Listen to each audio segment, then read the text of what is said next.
Bonjour et bienvenue à tous. Donc, dans cette édition 2020 de la Fête de la Science qui est organisée par l'AFM Téléthon, donc, sous le titre Apéro du labo. On fait ça le soir avec le contexte sanitaire oblige de faire ça par visioconférence. Donc, moi, je m'appelle Thierry Tourcel, donc je suis salarié à l'AFM Téléthon. Je travaille à la direction scientifique de l'association et je serai le modérateur de cette session que nous allons partager donc ensemble ce soir.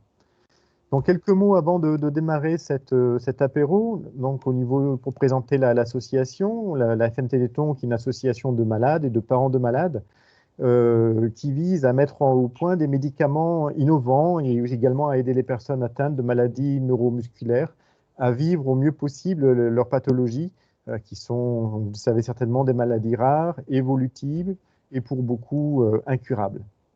Donc l'association a pris pour créneau de développer une stratégie d'intérêt général et finance beaucoup de recherches sur des centaines de pathologies différentes, comme des maladies de l'œil, des maladies du sang, de la peau, des déficits immunitaires et du muscle aussi, hein, donc tout un tas de maladies.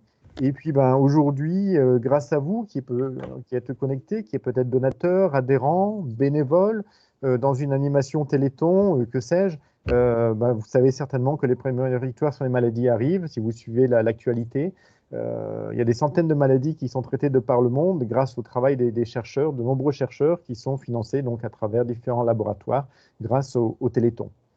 Mais comme vous le savez aussi certainement, il y a encore beaucoup de travail, encore beaucoup de pans de la recherche qui restent à explorer et des milliers de familles attendent encore un traitement, ce qui est le point essentiel. Donc, le temps de la recherche est long, mais c'est vrai que grâce au Téléthon et ces dernières années, il y a eu de très grandes avancées qui ont été faites. Si vous suivez régulièrement l'actualité de l'association, vous avez certainement dû en voir passer un certain nombre.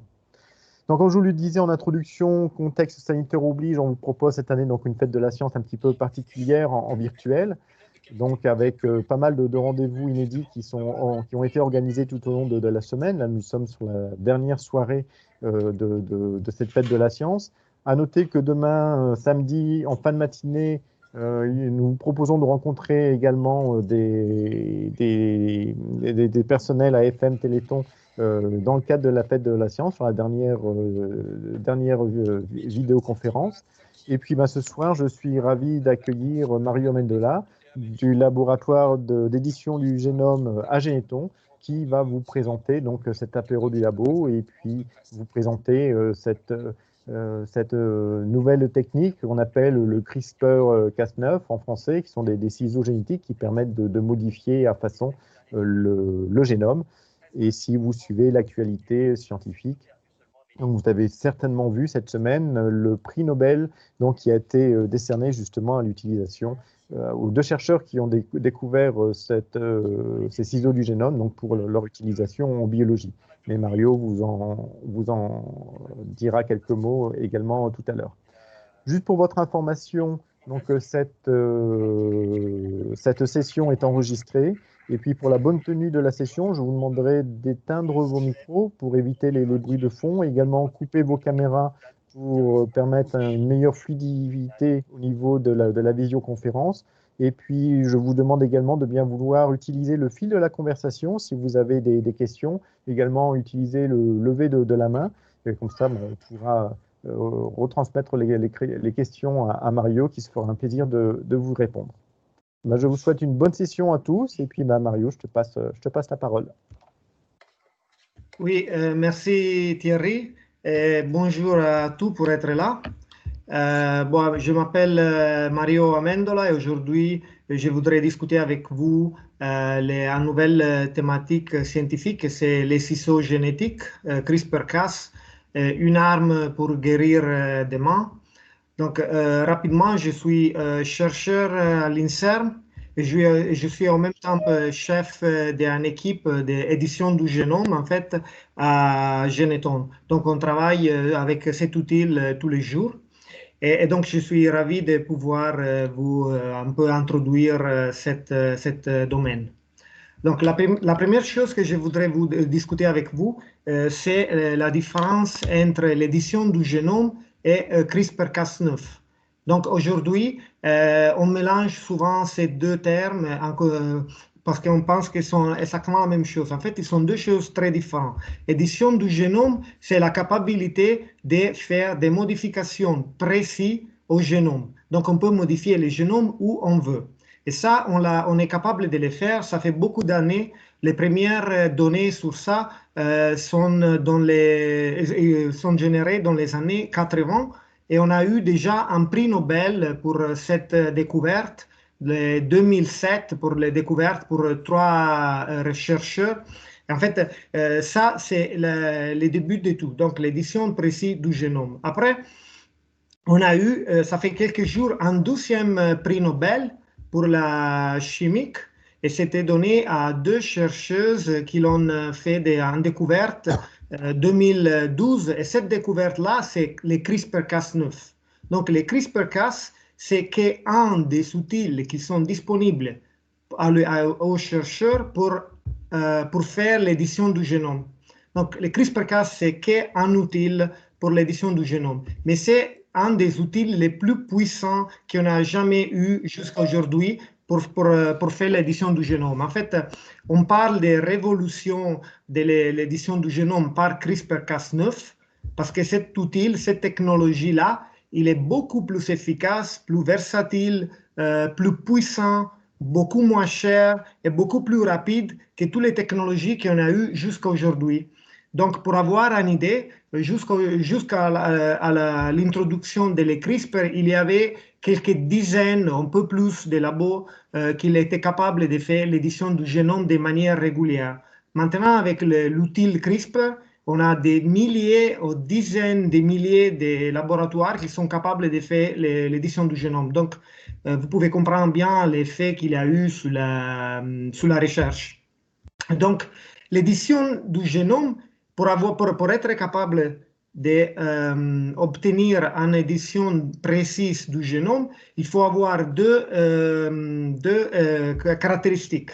La première, être capable de trouver les erreurs ou trouver la séquence qu'on veut modifier. Et la deuxième capacité, le deuxième étape, c'est la capacité de modifier les génomes. Donc, pour vous donner une idée de qu'est-ce qu'on parle, il y a ici un jeu de mots. Donc, ici, il y a un jeu de mots et si vous essayez de trouver les mots camping dans ce tableau, ça vous prend quelques secondes, mais vous arrivez à trouver cette mot-là. Le jeu devient un peu plus compliqué si je vous demande de faire la même chose avec un bouquin. Donc, dans ce cas-là, ça va vous prendre peut-être quelques heures, peut-être quelques jours. Si je vous demande de faire la même chose avec une encyclopédie, ça vous va prendre peut-être une vie. Et donc, ça devient beaucoup plus compliqué. Et imaginez que le génome, il n'est pas une page très simple à lire, mais il apparaît comme ça, parce qu'en fait, le génome, il est très compacté. Donc, c'est vraiment difficile d'arriver à trouver les mots d'intérêt, donc les lieux d'intérêt dans le génome de manière rapide. Et donc, les CRISPR-Cas, ils ont changé la capacité de modifier les génomes parce qu'ils sont capables, dans un temps très, très court, de trouver en fait la séquence d'intérêt. Et donc, c'est vraiment ça la chose qui a changé les jeux. Parce qu'avec les CRISPR, on peut trouver la séquence qu'on veut dans les génomes dans quelques minutes presque. Donc, ça va être beaucoup rapide. Et une fois qu'on a trouvé la séquence, la deuxième chose qu'il faut faire, c'est la modifier. Comment est-ce qu'on peut modifier la séquence du génome?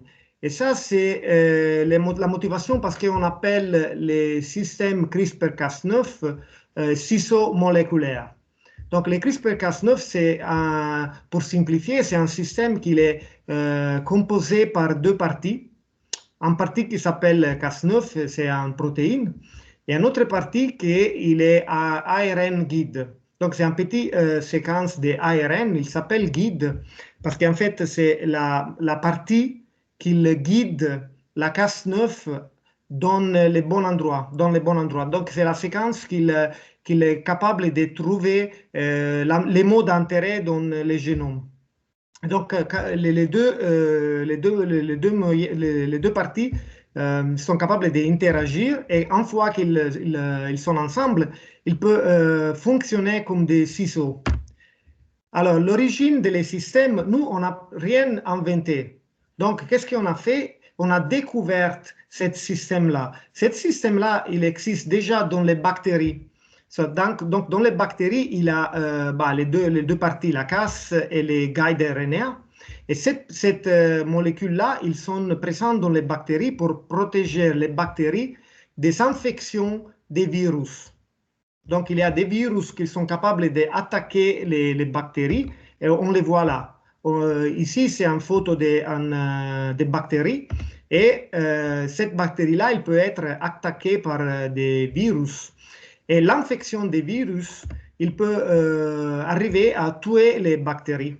Et donc, il y a une prolifération des virus verts ils deviennent un numéro aussi grand qu'ils portent à l'explosion des bactéries.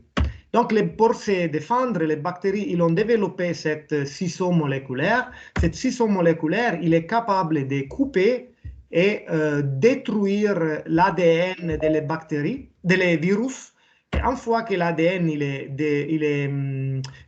détruit, ils ne sont pas capables de tuer les bactéries. Donc, c'est une façon de se défendre. C'est comme un système immunitaire très primitif des bactéries.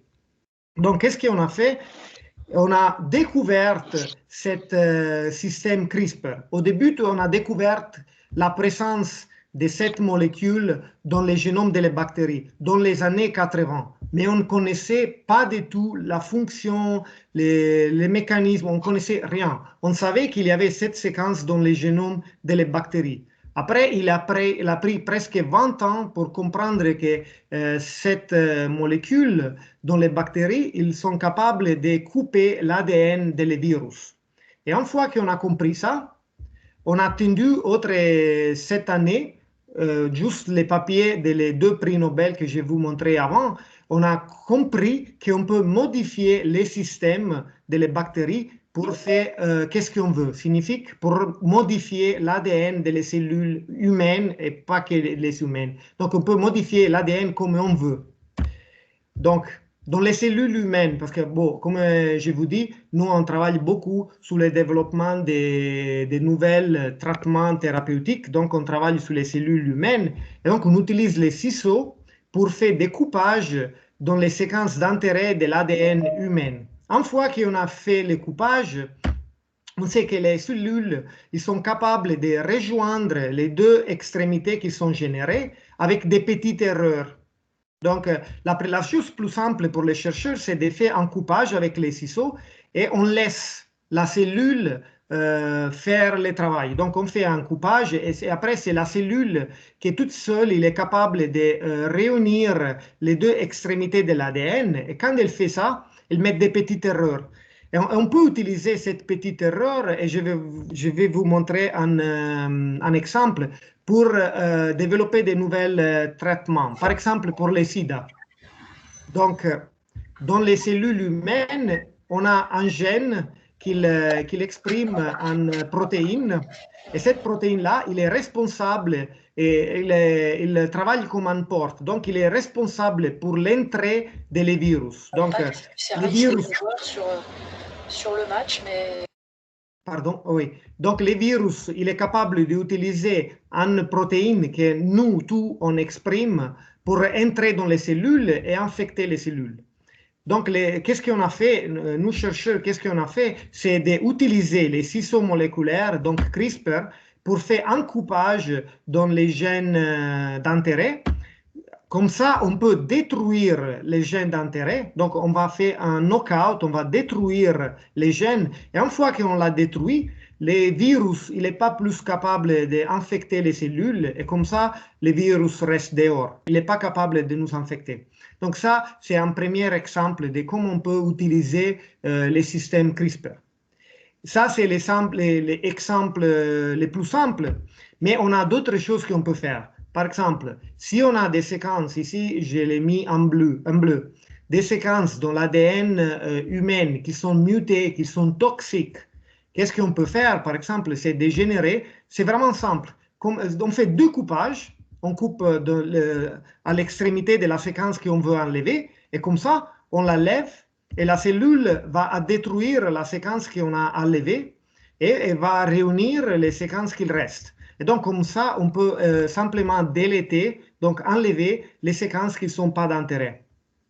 Une autre application, c'est par exemple pour beaucoup de maladies génétiques. Donc, dans les maladies génétiques, il y a l'ADN, il y a des petites erreurs qui sont dues à de la chance. Et donc, il y a des personnes qui ont des petites erreurs dans l'ADN et ça résulte, comme résultat, il y a des maladies génétiques. Donc, qu'est-ce qu'on fait? On utilise les ciseaux moléculaires pour faire un coupage de l'ADN très, très, très proche où il y a l'erreur. Et qu'est-ce qu'on fait? On fait un coupage et après, on met dans les cellules l'ADN qu'on veut utiliser pour corriger l'erreur. Donc, comme ça, on peut faire un coupage et après, on peut insérer l'ADN correct. Et comme ça, on peut corriger l'erreur que malheureusement on avait à la naissance, par exemple. Et je vous donne un exemple d'une maladie comme ça, c'est la drépanocytose. Donc la drépanocytose, c'est une maladie, c'est aussi appelé anémie falciforme, c'est une des maladies génétiques plus communes. Et par exemple, en France, il y a un cas chaque 2400 newborn, chaque naissance. Chaque 2400 naissances, il y a un cas de drépanocytose. Donc la drépanocytose, c'est une maladie, une erreur dans une protéine qui est dedans les globules rouges.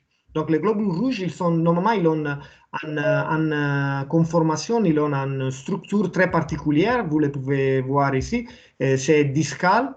Et quand il y a l'erreur dans la protéine, ils changent de conformation et ils deviennent en fait un falciforme. Et c'est dans les sangs, cette conformation-là, il peut faire des bouchons. Et donc, cette bouchon-là, il bloque le passage des sangs et et comme ça, on a beaucoup de douleurs, il y a beaucoup de dommages à les organes. Et toute cette maladie-là, voilà. Toutes ces maladies-là, il est dû à une seule modification dans tous les génomes. Donc, il y a plus de 1000 millions de bases dans un génome. Il n'y a qu'une nucléotide, une lettre qui est changée dans la maladie. Et avec CRISPR, on peut arriver à la trouver et on peut arriver à la modifier et on peut remettre la séquence sauvage. Et donc, on peut traiter la maladie. Et ça, c'est en fait un des premiers essais cliniques qui sont en cours d'être testés avec les CRISPR. Mais ça sont des applications un peu relativement classiques. Donc, ils sont des applications pour améliorer la santé. Qu'est-ce qu'on fait? C'est de modifier les ADN des patients. Mais en fait, il y a beaucoup plus que ça. Un exemple, c'est donné par la greffe d'organes. Donc, on sait qu'il y a beaucoup de patients qui ont besoin de greffes d'organes. Ça, c'est un graphe pour la France. On sait que chaque année, en France, on a plus de 6000 greffes d'organes, qui est beaucoup en comparaison à beaucoup d'autres pays dans l'Europe. La France, il est très bien. Mais en même temps, on a beaucoup de patients qui attendent toujours d'avoir des organes parce qu'on n'a jamais assez. Et donc ça pose un gros problème. Qu'est-ce qu'on peut faire avec les CRISPR? Donc, on sait, si on prend les humains, on sait qu'on est très différent dans les singes et on est très différent dans les cochons si on se voit à l'extérieur. Mais si on va voir derrière l'extérieur, si on va voir à l'intérieur, en effet, nous, on n'est pas loin des cochons et on n'est pas loin des singes. Donc, l'idée d'une start-up, d'une biotech, est d'utiliser CRISPR en faisant de modifier les cochons pour rendre les organes des cochons beaucoup plus similaires à les humains et après les utiliser pour faire la greffe. Et donc ça, clairement, il peut augmenter la disponibilité des organes de beaucoup.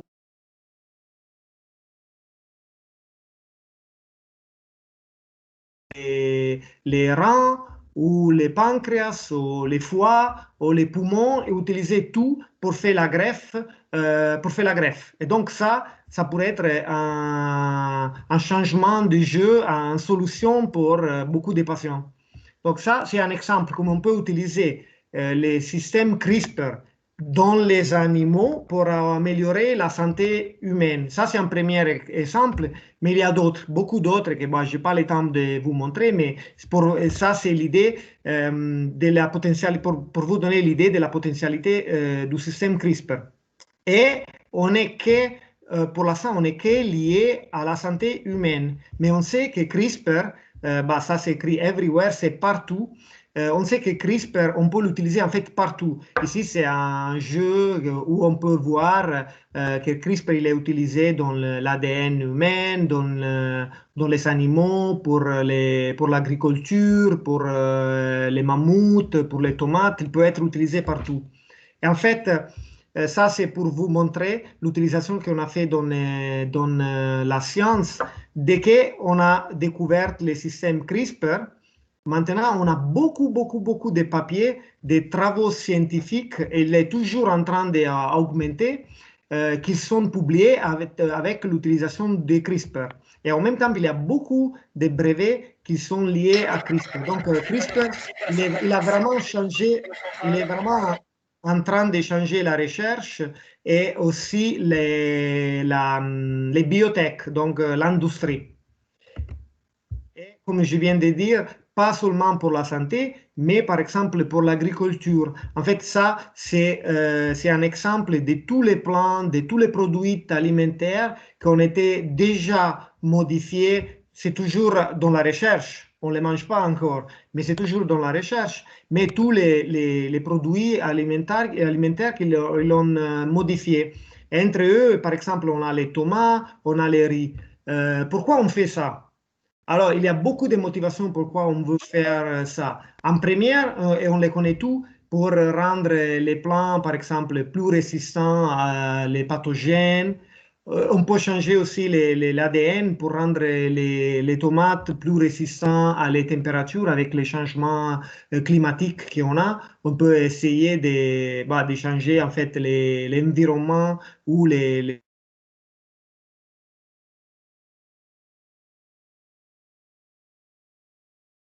Par exemple, on peut aussi, et ça peut être beaucoup intéressant, on peut enrichir les produits des vitamines, par exemple, ou d'autres choses qui peuvent être bien pour l'alimentation des pays émergents, par exemple. Et le riz, c'est un exemple. Le riz, il est mangé partout et des fois, c'est la seule chose qu'il est mangé. Donc, si on peut rajouter dans le riz des produits, des vitamines, des sels, d'autres produits, qu'il peut améliorer l'alimentation, ça pourrait améliorer aussi la santé de beaucoup de la population. Et ça, c'est un exemple. Un autre exemple un peu plus caractéristique, un peu plus sympa, juste pour vous montrer que l'utilisation de CRISPR, c'est illimité, c'est l'idée qu'ils ont eue d'utiliser ce système-là pour essayer de remettre en vie des animaux qui sont extincts. Et ça, c'est un exemple. Par exemple, les mammouths. Nous, on sait qu'on peut arriver à trouver de l'ADN des mammouths. Ce n'est pas complet, mais on peut l'avoir. Et donc, l'idée, c'est par exemple d'utiliser l'ADN des mammouths, les introduire dans l'ADN d'un animal qui est très proche, par exemple l'éléphant. Et comme ça, on peut avoir un ADN qui est chimérique entre les éléphants et les mammouths. Et on peut introduire cet ADN dans une femme gestante et on peut arriver en théorie, à obtenir une espèce qui est plus similaire à les mammouths. Ça, c'est clairement en provocation, mais on peut faire des choses similaires avec tous les animaux qui viennent d'être extincts, deviennent extincts tous les jours. Donc, ça peut être une solution pour essayer de réduire la perte de biodiversité. Et c'est clair que, bon, ça, comme je viens de dire, c'est une exagération, mais vous pouvez voir qu'avec l'utilisation de CRISPR, on arrive presque à qu'est-ce que c'est de la fiction. Donc, ça vous rappelle certainement Jurassic Park. On n'est pas là, mais on n'est pas loin. En fait, en théorie, c'est faisable. Donc, qu'est-ce que c'était la science fiction jusqu'à aujourd'hui? Bah, ça peut devenir réalité. Et ça, comme je viens de dire, c'est parce que maintenant, le système CRISPR, il est beaucoup plus efficace, beaucoup plus versatile, pas cher et rapide. Et donc ça, c'est clairement un atout parce que tout le monde peut l'utiliser, tous les chercheurs peuvent faire beaucoup de recherches intéressantes. Mais en même temps, comme on sait, chaque outil peut être utilisé pour des bonnes choses et des choses qui sont moins bien. Et le fait que le système CRISPR, il est aussi simple, il porte à des exagérations. Donc, ça, encore une fois, c'est un peu en provocation, mais c'est réel. En fait, il y a eu des personnes qui l'ont vendu, des kits, aussi en Amazon ou Internet, pour faire de l'édition du génome chez nous. Donc, en fait, on peut le faire nous-mêmes, sous nous. Il y a eu, ça fait quelques années, il y a eu un garçon, une personne sur YouTube, il a essayé de s'injecter lui-même avec un syringe dans les muscles de CRISPR pour faire l'édition du génome, pour essayer d'améliorer les muscles du biceps, du bras.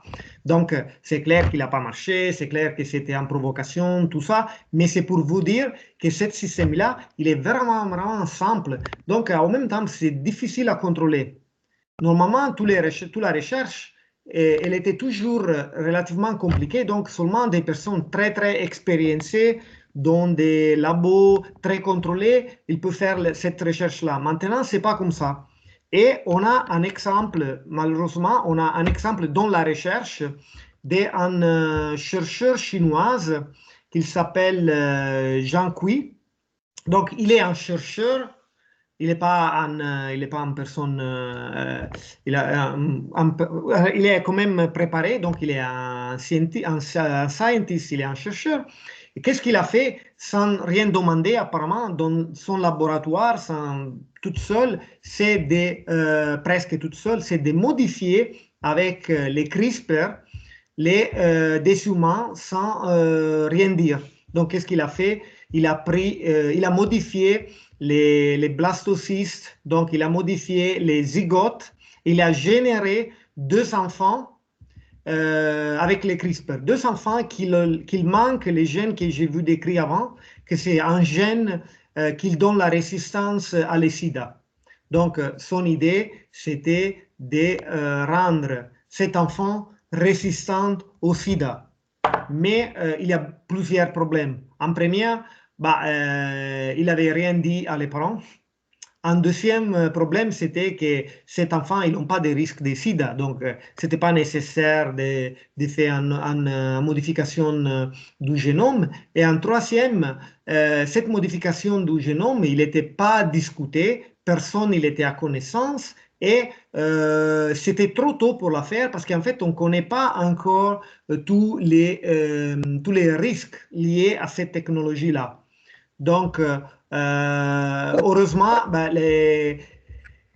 heureusement, il était, pour moi, ce n'est pas assez, mais en décembre 2019, après un procès à huis clos, il était condamné à 3 ans de prison et à payer une amende pour la pratique médicale illégale par un tribunal en Chine.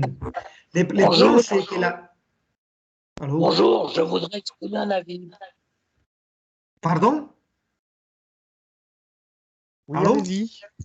Oui, et donc les points, c'est que la technologie au début, il allait beaucoup plus vite que les lois. Donc, au moment, Oui, les attends, Chinois, il a fait cette expérience. Mario, Oui. excuse-moi, on a une question. Oui, vous pouvez poser votre question, mais je préférerais que vous le demandiez au fil de la conversation, c'est plus pratique. Ça évite les interférences. Mais allez-y, je vous écoute.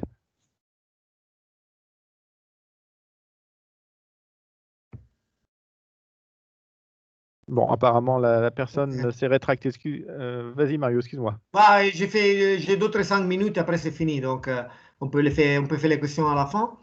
Et donc, les points, c'est que la technologie va beaucoup plus vite que les lois. Et donc, au moment où les Chinois, il a fait son expérience, il n'avait pas encore des lois adaptées à empêcher cette expérience-là. Donc, maintenant, on a appris tous les potentiels, on commence à apprendre toutes les potentialités de cette nouvelle outil et on est en train d'essayer de trouver des solutions. En fait, parce que ça, c'est un premier exemple.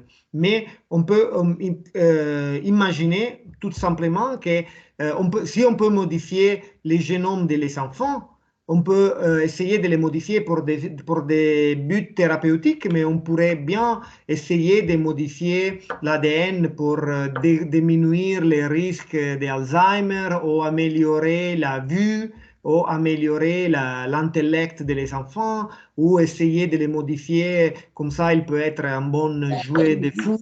C'est tout.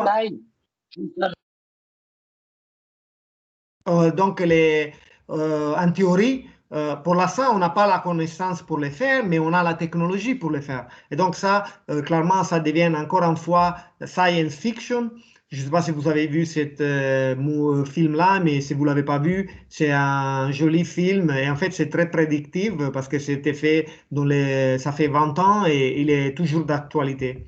Et donc, exactement pour essayer de réduire ce risque-là, il y a différents organes, différents oui, systèmes pour essayer de mettre des règles, de faire des règles. Et en fait, il y a deux façons de faire. Il y a des règles qui sont décidées par des comités. Par exemple, le comité ARIGE, qui c'est une association pour l'édition du génome, qui l'ont dit ils l'ont spécifié qu'on peut on ne peut pas utiliser l'édition du génome sur les humains. Quand je dis les humains, ça ne signifie pas les patients, mais signifie les enfants. Parce que la grosse différence, c'est que si je fais une modification de l'ADN sur un adulte, la modification de l'ADN, il reste avec l'adulte. Donc, quand le patient il va décéder pour l'âge, la modification de l'ADN, il va perdu.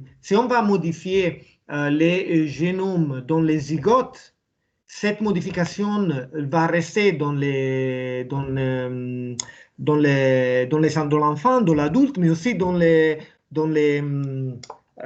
on dit, dans les enfants qu'il aura. Donc, reste stable. Et donc, il resterait avec nous pour toujours. Donc, c'est ça la vraie différence. C'est pour ça qu'on ne peut pas la faire. Donc, c'est complètement bloqué. Personne ne peut le faire. Au moins, il y a des règles. Après, être sûr qu'on peut l'empêcher à tout le monde, ça devient compliqué.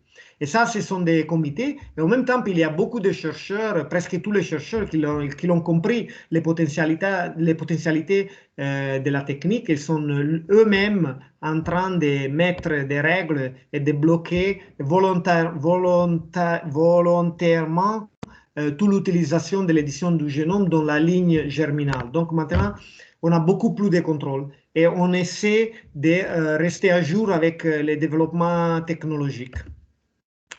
Donc, pour conclure, comme je vais vous montrer, le CRISPR-Cas9, c'est une technologie qui a révolutionné la biologie, la thérapie génique, et pas que ça, il est en train de révolutionner un peu tout.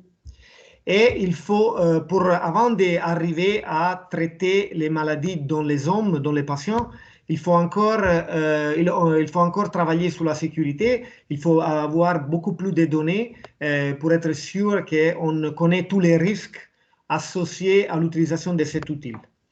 Et donc, on sait... Docteur Bovolenta, s'il vous plaît. Pardon? Docteur Bovolenta, s'il vous plaît. Oui. J'assiste je viens de me connecter sur cette conférence. Je suis une vieille personne, mais j'ai travaillé en Chine depuis pas mal d'années, dans les années 78, 80. Et il y a toujours eu en Chine des recherches sur les génomes. Le prix Nobel sur les ciseaux vient d'être attribué à une Française et une Américaine. Vous m'entendez? Oui. Donc, ce qu'il faut voir là-dedans, s'il vous plaît, c'est le positif des ciseaux. Les ciseaux peuvent être un instrument extrêmement dangereux. Mais les ciseaux aussi peuvent être un grand espoir dans le traitement de toutes les maladies génétiques. Et des maladies génétiques, il y en a un paquet. Oui, mais c'est que je viens. Ce qu'il faut regarder, c'est le positif. Il ne faut surtout pas que, pour des raisons de bien-pensance, pour des raisons de... On puisse dire « Ah non, il faut arrêter, on ne peut pas modifier le génome pour les enfants, pour ci, pour ça, pour tout un tas de raisons complètement archaïques ou bien pensantes, surtout bien pensantes. Parce que la bien-pensance est actuellement en train de prendre le pas sur la science. Et oui, science, conscience, n'oubliez pas. Si je peux répondre, en fait, je pense que vous êtes connecté à la présentation un peu plus tard parce que toute la présentation, c'était sur démontrer comment on peut utiliser et qu'est-ce que sont les avantages de l'utilisation de CRISPR. Et nous, dans les labos, on utilise CRISPR tous les jours pour faire la thérapie génique. Donc, on est bien conscient, et j'ai essayé de la montrer tout le temps, qu'il y a beaucoup de désavantages. Mais il faut toujours considérer aussi qu'il y a la possibilité des problèmes. Mais on est tout d'accord, je pense que la présentation elle était bien claire. Il y a beaucoup de potentiel avec les CRISPR et on est tout en train de l'utiliser. Tout le monde est en train de l'utiliser. C'était une révolution et nous, on fait que ça. Dans les labos, on travaille avec ça pour la thérapie génique. Donc, je pense que oui, je suis tout à fait d'accord avec vous et tout le monde scientifique est d'accord avec vous, mais il faut considérer qu'il y a toujours quelqu'un qui l'exagère sans contrôle et ça, c'est à éviter. Mais l'utilisation, oui, on est tout d'accord. Et en fait, il y a beaucoup d'essais cliniques qui sont en train d'être faits pour différentes maladies génétiques et ils sont aussi.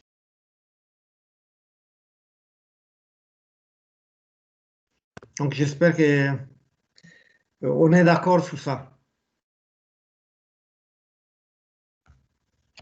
Mario, Mais donc, en fait, ça, c'était la dernière slide. C'était seulement en fait, pour dire que, comme on vient de discuter, les CRISPR, il y a beaucoup d'atouts, il y a beaucoup d'avantages, il va changer la médecine, mais pas que ça. Donc, c'est vraiment un outil puissant.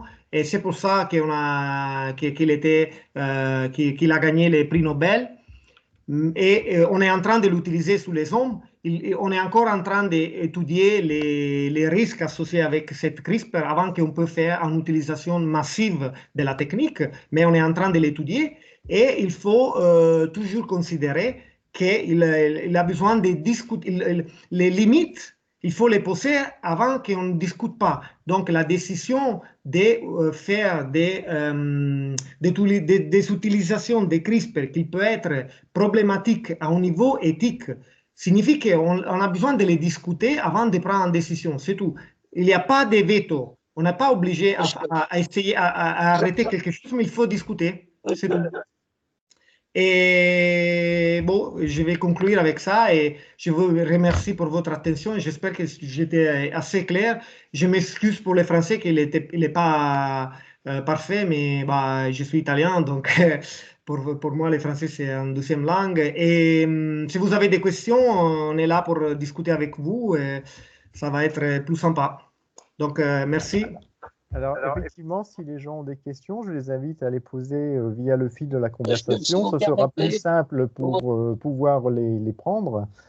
Alors, j'ai une première question, effectivement, pour toi. Est-ce que la technique peut fonctionner pour le gène de la mucoviscidose? Alors, en théorie, oui. Il signifie que c'est toujours la mucoviscidose, il est principalement dû à une mutation d'un nucléotide. Et donc CRISPR, il est capable de corriger cette nucléotide. Donc le CRISPR, il a la potentialité de le faire. Les points, c'est qu'on est en train de, bon, pas nous, mais les chercheurs sont en train d'optimiser les systèmes pour cette maladie-là. Donc en théorie, c'est une des maladies que c'est possible de traiter. Il faut encore beaucoup de travail. Malheureusement, beaucoup des choses que je vais vous montrer, ils sont dans les labos, ils ne sont pas encore au niveau clinique.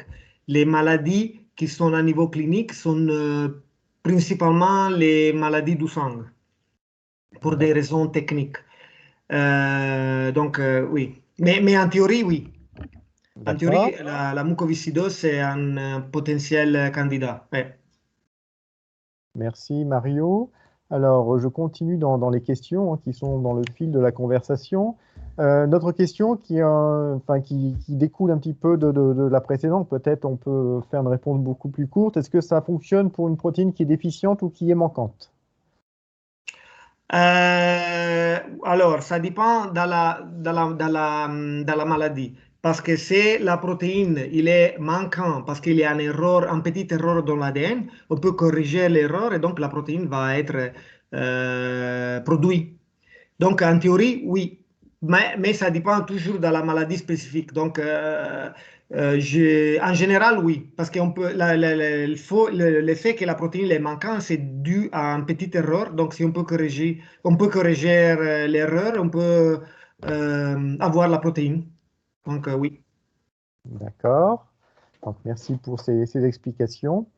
Alors, j'ai une autre question pour toi, Mario. Donc, actuellement, il y a beaucoup de recherches sur la maladie génétique qui utilisent CRISPR, comme tu as pu l'expliquer dans ta présentation, et qui avance. Myopathie ou autre, avec cette révolution, on parle de combien d'années? Pour de myopathie, bah, ça dépend toujours, ça dépend de la maladie et de la mutation. On parle de quoi? Si tout va comme on peut penser, je dirais quelques années, signifie que peut-être 5. Mais c'est une estimation, hein. C'est pas simple à donner en date. Après, les essais cliniques aussi, ça prend beaucoup de temps parce il faut considérer que cette maladie-là, ils sont dégénératives, ça prend du temps pour faire des essais cliniques. Donc, c'est toujours au moins 5 ans, oui. Parce que ça, c'est une technologie complètement nouveau, donc il faut bien la tester avant de la diffuser. Effectivement. Donc, effectivement, là, on parlait donc, des pathologies qui peuvent être traitées. Sur Duchenne, il y a des choses qui avancent également. Oui, ben, j'ai pris, en fait, en parlant des maladies musculaires, j'ai pris comme exemple Duchenne. Et il y a des applications de CRISPR pour les traitements de Duchenne. Pour l'instant, il y a des études qui ont été faites sous des souris, sur des animaux modèles, comme par exemple les souris et les chiens, et ça marche. Et après, bon, passer sous les sommes, ça va prendre, comme j'ai dit, ça va prendre quelques années encore, avant qu'on peut décider si c'est faisable ou pas. Mais heureusement, je veux rappeler qu'il y a d'autres stratégies de thérapie génique qui ne sont pas basées sur les CRISPR, qui sont basées sur d'autres technologies qui sont aussi puissantes, différentes des CRISPR. Et en fait, il y a un Généton, il est un partenaire avec d'autres entreprises qui sont en train d'utiliser d'autres systèmes et d'autres essais cliniques pour le traitement des Duchenne. Donc, il y a d'autres études qui sont déjà en cours, mais avec d'autres technologies. OK, merci. Donc, on vient de parler sur les myopathies. J'ai une autre question qui découle de ta présentation. Donc, tu as montré donc, effectivement que les pathologies du sang qui sont corrigées. Est-ce que d'autres modifications sur d'autres gènes ou métabolismes de la personne soignée ont été vues suite à ces ont été observées suite à ces corrections de maladies du sang? Est-ce que ça a une répercussion sur le métabolisme et d'autres fonctions des personnes? Donc, la modification si la modification des cellules du sang, il y a un effet sur le métabolisme. C'est ça la question.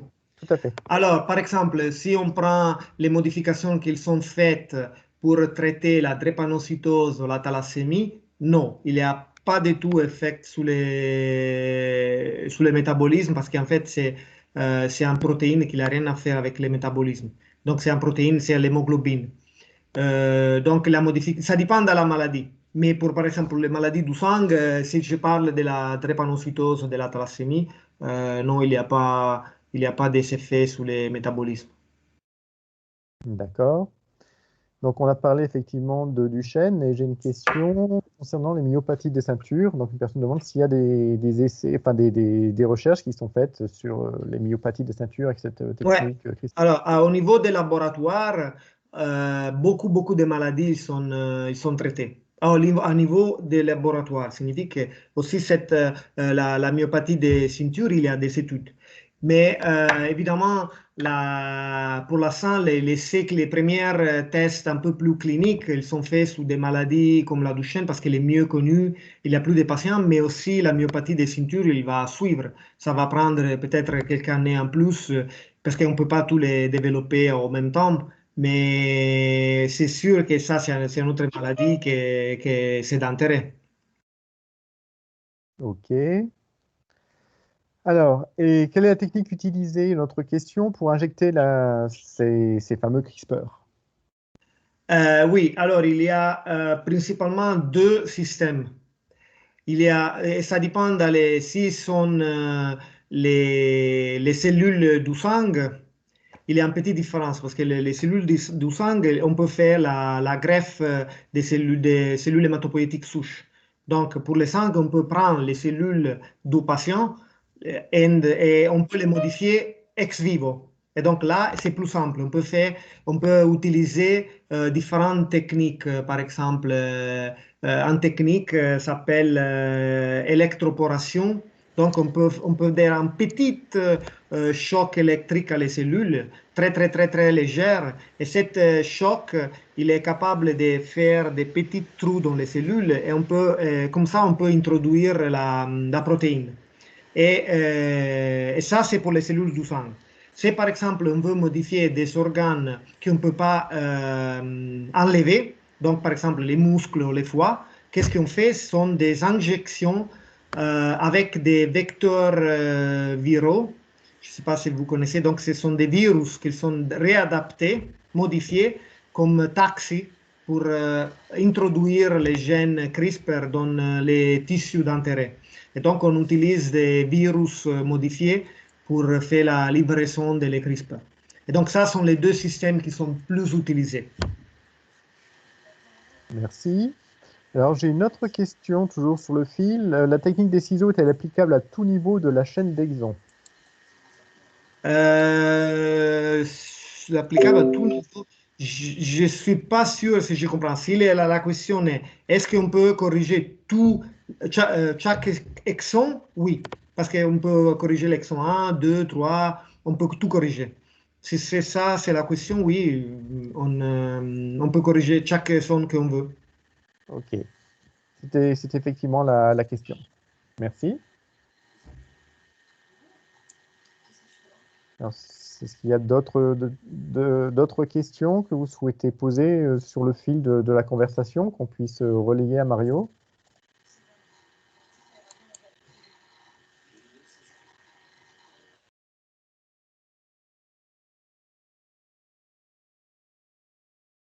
Apparemment, il n'y a pas d'autres questions. Est-ce que la présentation va en susciter d'autres? Peut-être pour relancer la conversation, excuse-moi Mario, mais tu l'as peut-être dit dans ta présentation, Il y a à peu près combien est-ce qu'il y a des essais cliniques qui sont en cours actuellement et à peu près combien, si tu as une idée, en utilisant les CRISPR? Oui, je peux vous montrer par exemple, c'est pas complet, mais c'est une idée des Mhm, maladies qui, par exemple, ils sont en train d'être testées dans la clinique. Il y a, comme je viens de dire, la thalassémie, la drépanocytose, mais il y a aussi des immunodéficiences. Il y a des maladies métaboliques. On a par exemple des tumeurs, principalement les leucémies. mhm. On a l'hémophilie.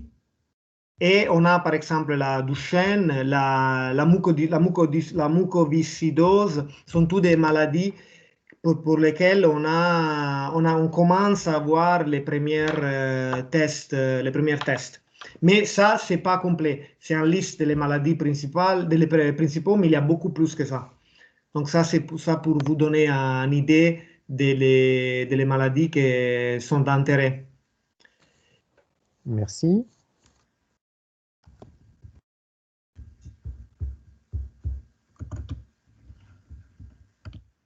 Ah, j'ai une question. Différence entre disruption et correction. Je crois que c'est un petit problème de traduction peut-être, Mario. Non, non, en fait, non, c'est pas un erreur. Alors, correction signifie qu'il y a, normalement, signifie qu'il y a une mutation dans les gènes qu'on veut corriger. Donc, il y a les gènes endogènes, il est modifié, on veut les corriger. D'autres fois, les gènes qu'on a dedans, ils fonctionnent parfaitement, mais il peut être d'intérêt thérapeutique de, en fait, détruire un des gènes qu'on a. Et donc, on fait, en fait, on fait la destruction. Et ça, c'est par exemple pour empêcher l'entrée des virus. On connaît des protéines qui, en fait, ils ne sont pas essentielles pour nous, mais ils sont essentiels pour les virus. Donc, si on la lève, les virus, il n'est pas plus pathogène pour nous. Et nous, on est bien. On n'a pas de soucis. Donc, en fait, il y a une vraie différence. La correction, on a des mutations, on les corrige.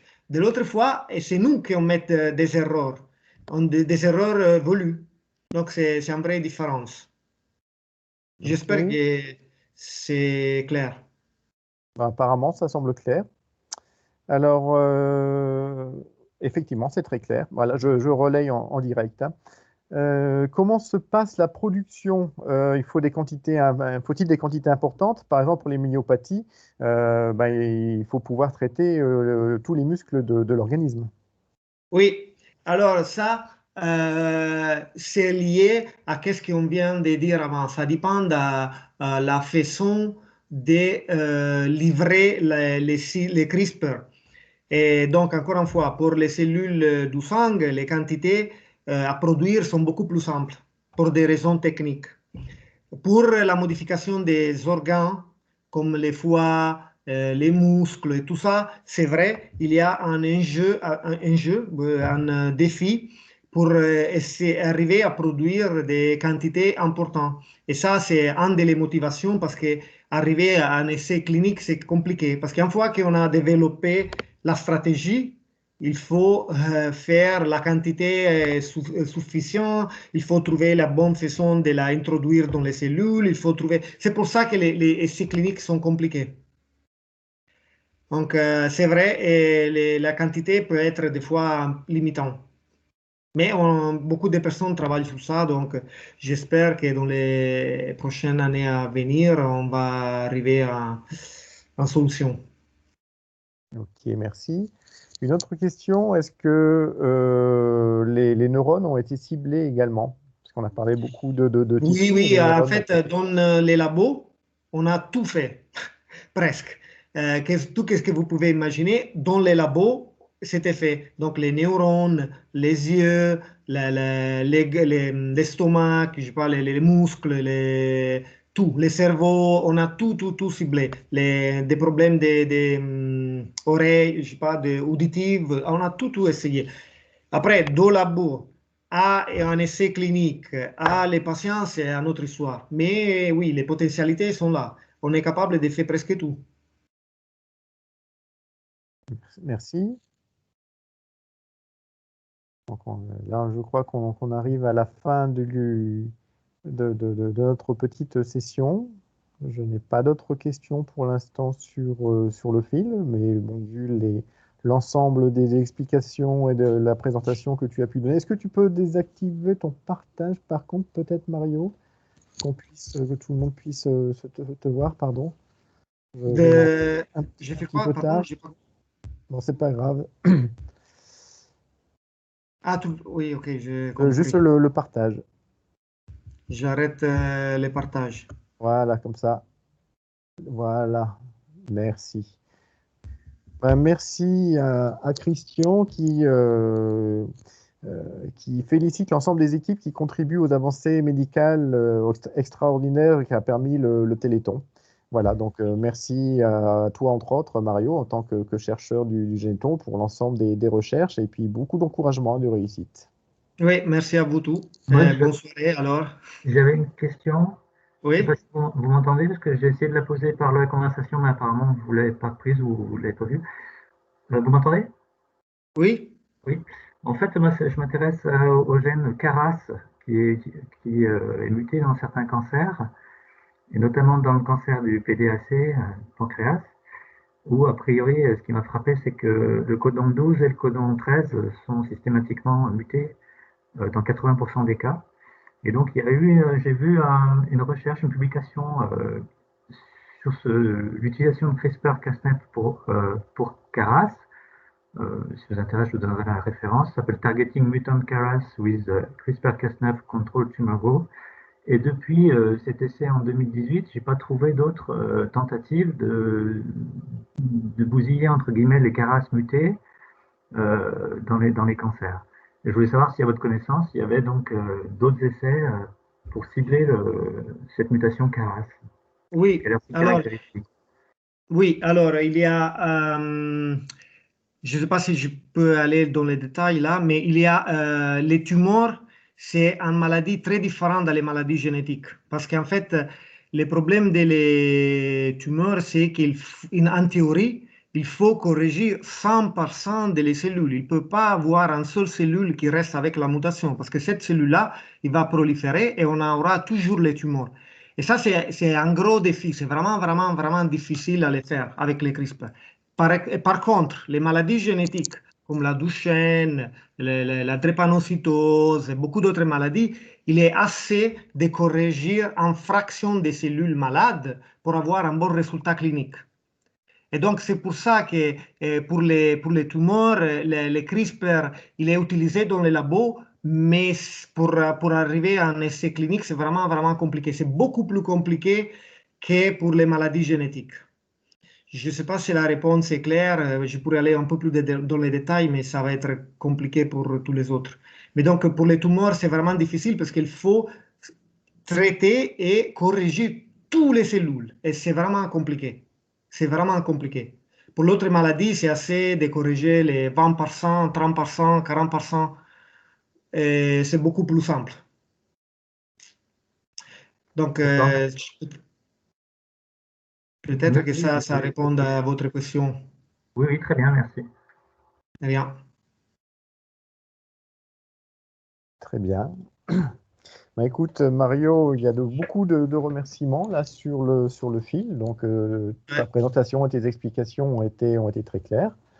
Donc, comme il n'y a plus de questions précises, là, on va pouvoir conclure. Et puis, je vois que on a passé une heure très agréable avec toutes ces avancées scientifiques. Donc, un grand merci à toi pour cet apéro qui était très passionnant. Juste pour rappel, pour ceux qui sont encore connectés, que nous avons les présentations des fêtes de la science qui se terminent demain samedi. En fin de matinée, vous aurez donc une dernière présentation qui s'appelle sur le dépistage des maladies rares à la naissance, une urgence. Et puis vous retrouverez toutes les informations utiles sur notre site fête de la science afmtéléthon.fr. Et donc, je vous tiens à remercier tous les participants au nom de l'AFM et au nom des familles de malades qu'elle représente.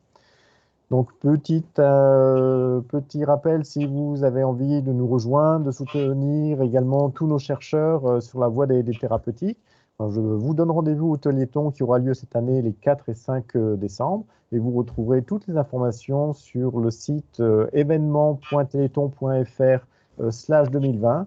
Vous retrouverez toutes les informations donc, sur le déroulement du Téléthon, sur les engagements pour nous soutenir, etc. Donc, je vous dis un grand merci à tous et une bonne soirée et à très vite. Merci à tous. Bonne soirée. Bonne soirée.